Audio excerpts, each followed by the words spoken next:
Assalamualaikum warahmatullahi wabarakatuh. Perkenalkan kami dari kelompok 1. Di sini kami akan menjelaskan materi kami yaitu tentang elastisitas biaya dan penerimaan marginal dengan dosen pengampu Ibu Hayatun Nupus SPDI MPD. Nah, yang pertama kita akan membahas definisi elastisitas. Secara umum, elastisitas adalah suatu pengertian yang menggambarkan derajat kepekaan atau respon dari sejumlah barang yang diminta atau yang ditawarkan akibat perubahan faktor yang mempengaruhinya. Nah, di sini ada jenis-jenis elastisitas. Yang pertama yaitu elastisitas permintaan. Elastisitas permintaan adalah suatu koefisien yang menjelaskan besarnya perubahan jumlah barang yang diminta akibat adanya perubahan harga.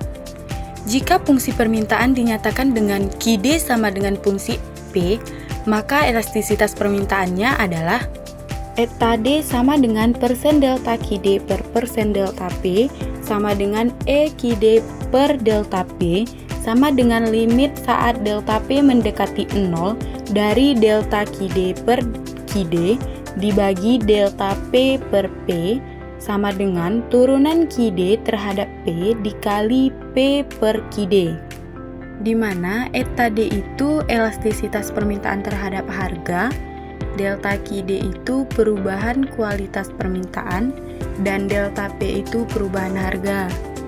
Elastisitas harga permintaan dibagi menjadi 5, yaitu elastisitas uniter sama dengan 1, artinya apabila jadi perubahan harga sebesar 1% menyebabkan terjadinya perubahan jumlah barang yang diminta sebesar 1%. Yang kedua yaitu elastis lebih dari 1. Hal ini berarti konsumen peka terhadap perubahan harga barang atau perubahan harga sebesar 1% menyebabkan terjadinya perubahan jumlah yang diminta lebih dari 1%. Barang-barang yang mempunyai sifat permintaan yang elastis adalah barang-barang yang mempunyai pengganti atau barang-barang yang mempunyai subsidi. Yang ketiga yaitu elastis sempurna. Suatu barang atau jasa disebut memiliki elastis sempurna jika memiliki koefisien elastis yang tak terhingga. Yang keempat yaitu inelastis. Pada jenis inelastis ini, konsumen kurang peka terhadap perubahan harga. Artinya, meskipun harga naik atau turun, masyarakat akan tetap membelinya. Dan yang terakhir yaitu inelastis sempurna, yaitu perubahan harga tidak merubah permintaan barang. Contohnya itu seperti kebutuhan pokok. Seberapapun perubahan harganya tidak akan mempengaruhi jumlah barang yang akan diminta. Nah, di sini ada satu contoh soal. Permintaan akan suatu barang dicerminkan oleh D sama dengan 4 dikurang P, di mana D melambangkan jumlah barang yang diminta dan P adalah harga per unit. Hitunglah elastisitas permintaannya pada tingkat harga P sama dengan 3 dan pada tingkat permintaan D sama dengan 3. Nah, untuk pembahasannya, D sama dengan 4 kurang P. Turunan D terhadap P sama dengan minus 1. Pada saat P sama dengan 3, D sama dengan 4 dikurang 3 sama dengan 1. Maka eta D sama dengan turunan D terhadap P dikali P per D sama dengan negatif 1 dikali 3 per 1, maka hasilnya itu negatif 3. Karena nilai elastisitas kurang dari minus 1, maka disebut elastik.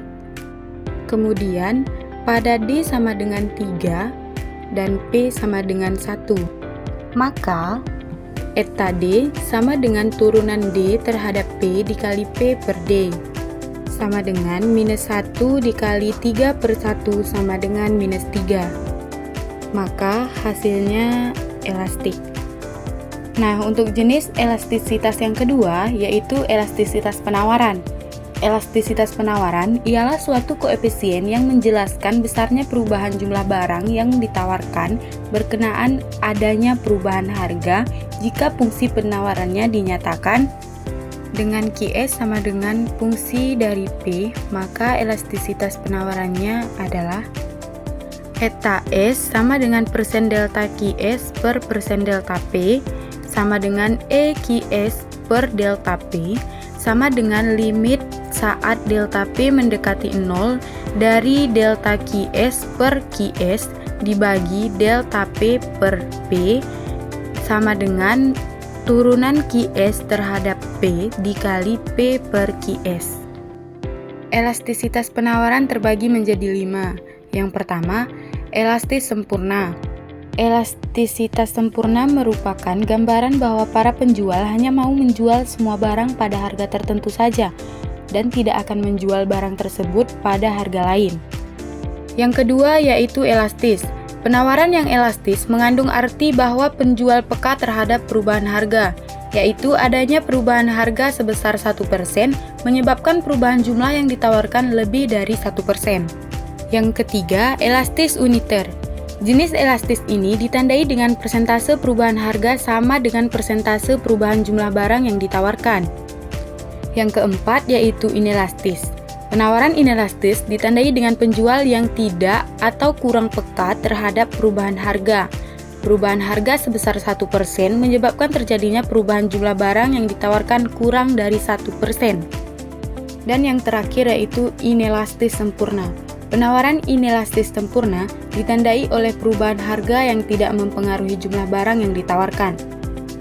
Pada tingkat harga berapapun, jumlah barang yang ditawarkan akan tetap. Nah, di sini ada contoh soal. Pada saat harga Rp500, jumlah barang yang ditawarkan adalah 40 unit. Kemudian, harga turun menjadi Rp300, jumlah barang yang ditawarkan adalah 32 unit. Hitunglah besarnya koefisien elastisitas dan penawarannya. Mari kita bahas.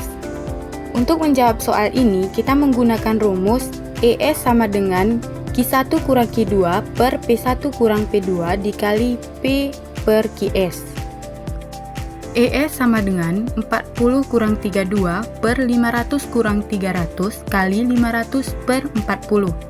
ES sama dengan 8 per 200 dikali 500 per 40.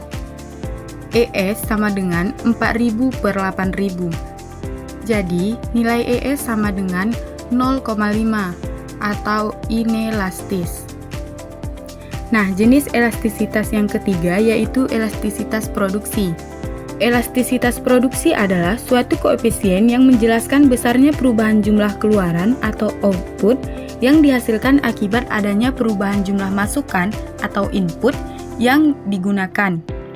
Jika P melambangkan jumlah produk yang dihasilkan, sedangkan X melambangkan jumlah faktor produksi yang digunakan, dan fungsi produksi dinyatakan dengan P sama dengan fungsi X, maka elastisitas produksinya eta P sama dengan persen delta P per persen delta X sama dengan EP per EX sama dengan limit saat delta X mendekati 0 dari delta P per P dibagi delta X per X sama dengan turunan P terhadap X dikali X per P.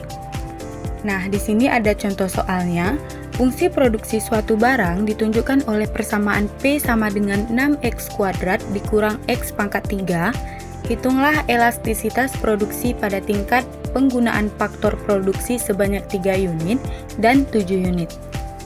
Nah, penjelasannya, P sama dengan 6X kuadrat kurang X pangkat 3. Nah, turunan P terhadap X kita dapat 12X dikurang 3X kuadrat. Maka, eta P sama dengan turunan P terhadap X dikali X per P sama dengan 12X dikurang 3X kuadrat dikali X per 6X kuadrat dikurang X pangkat 3. Pada X sama dengan 3, maka eta P sama dengan 36 dikurang 27 dikali 3 per 54 kurang 27 sama dengan 1. Pada X sama dengan 7, maka eta P sama dengan 84 dikurang 147 dikali 7 per 294 dikurang 349 sama dengan 9. Nah, selanjutnya kita akan membahas tentang biaya marginal. Biaya marginal merupakan tingkat perubahan dari biaya total karena pertambahan satu unit produksi barang.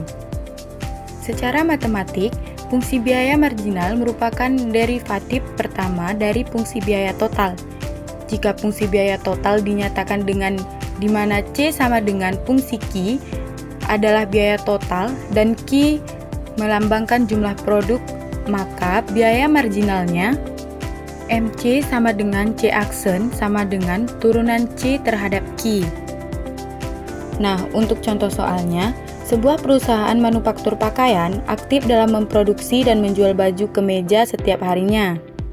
Pada saat ini, perusahaan dapat memproduksi kemeja dengan kuantitas mencapai 150 kemeja setiap minggunya dan memakan biaya produksi sebesar Rp7.500.000.